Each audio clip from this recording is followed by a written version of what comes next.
Muy buenas noches. ¿Quién les habla? Yelixa Fanente, estudiante de Derecho a Distancia de la Universidad de Yacambú. Hoy voy a hablarles sobre la programación neurolingüística, hablar sobre sus conceptos, sus características, cómo aplicar la programación neurolingüística en la resolución de conflictos, entre otros. Ya entrando en materia, cabe destacar que la programación neurolingüística es una rama de las ciencias del hombre que se sitúa en las fronteras de las ciencias naturales, de las ciencias exactas y de las ciencias sociales. El núcleo de su interés en el estudio del lenguaje tanto durante los procesos de integración normales como desintegración patológica y de establecer una relación con los mecanismos nerviosos, encefálicos y más particularmente cerebrales.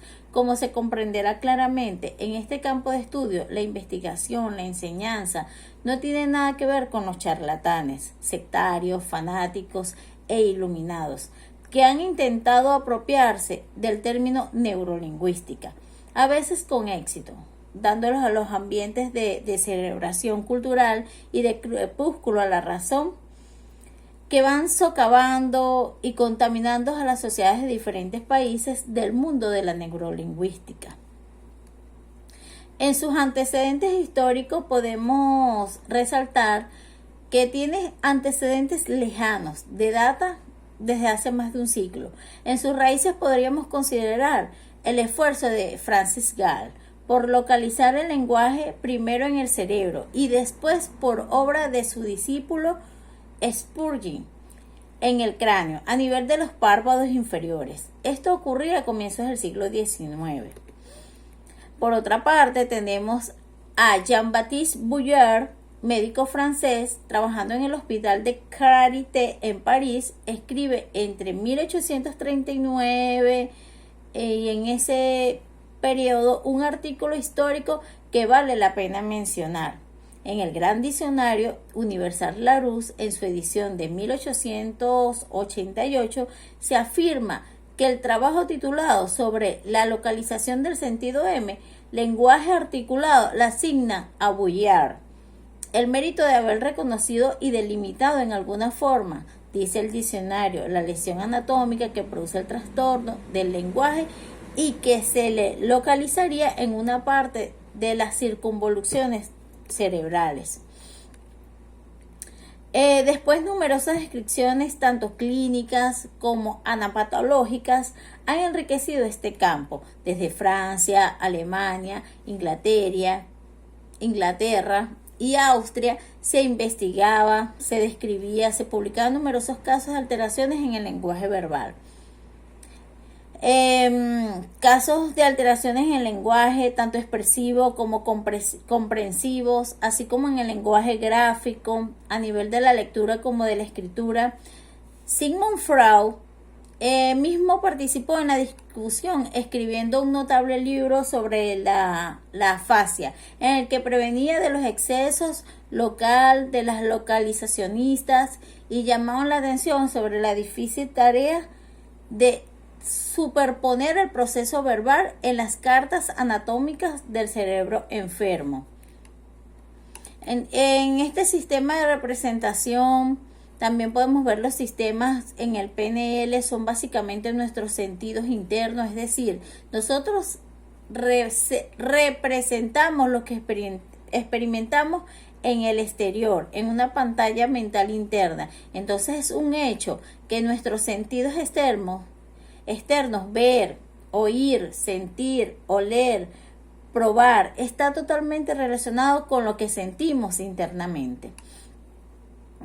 Voy a hablarles sobre la característica de la programación neurolingüística.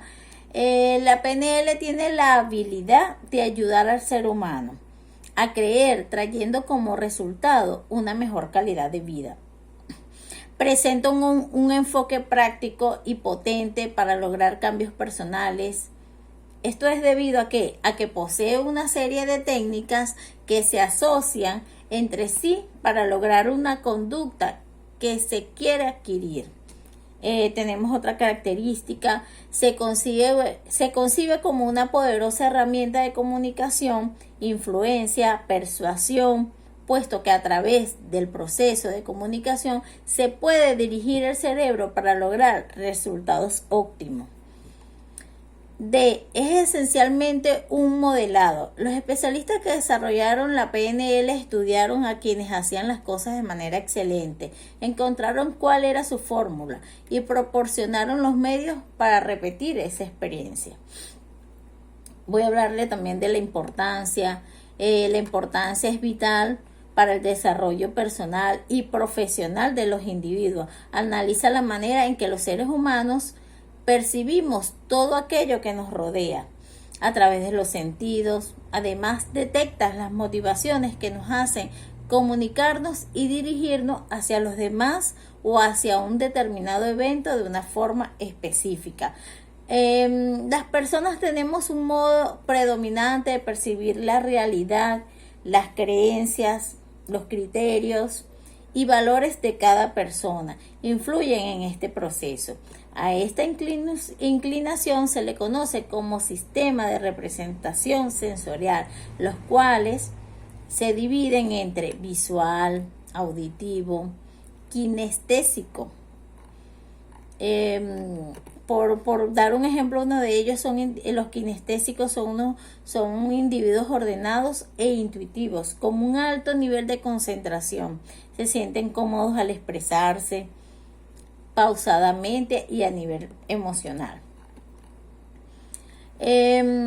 Hablar sobre el empleo para resolver los conflictos en la programación neurolingüística. Tenemos como la disociación del conflicto mismo. A esto le llamamos la tercera posición perceptiva del PNL, una posición de observador. Tomas un lugar que no emoción, como si una tercera persona estuviera mirando el conflicto.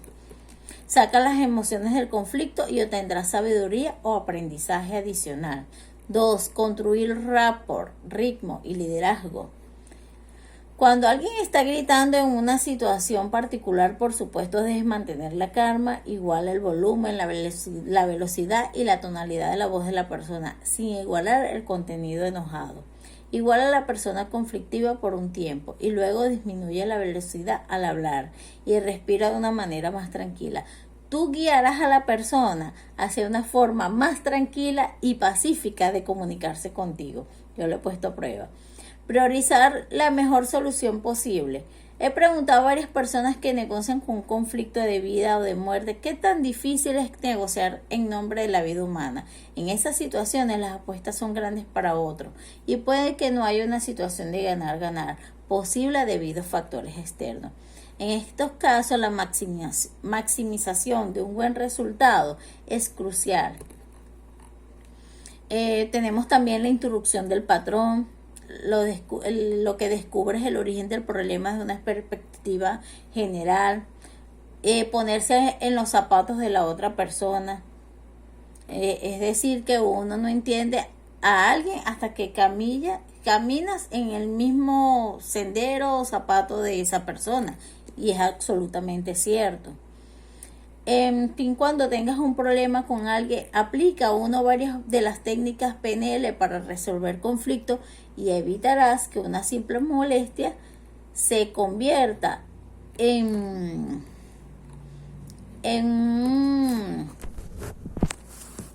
un desastre, en un total desastre, realmente. Esto ha sido toda mi exposición, espero que les haya gustado. Feliz noche.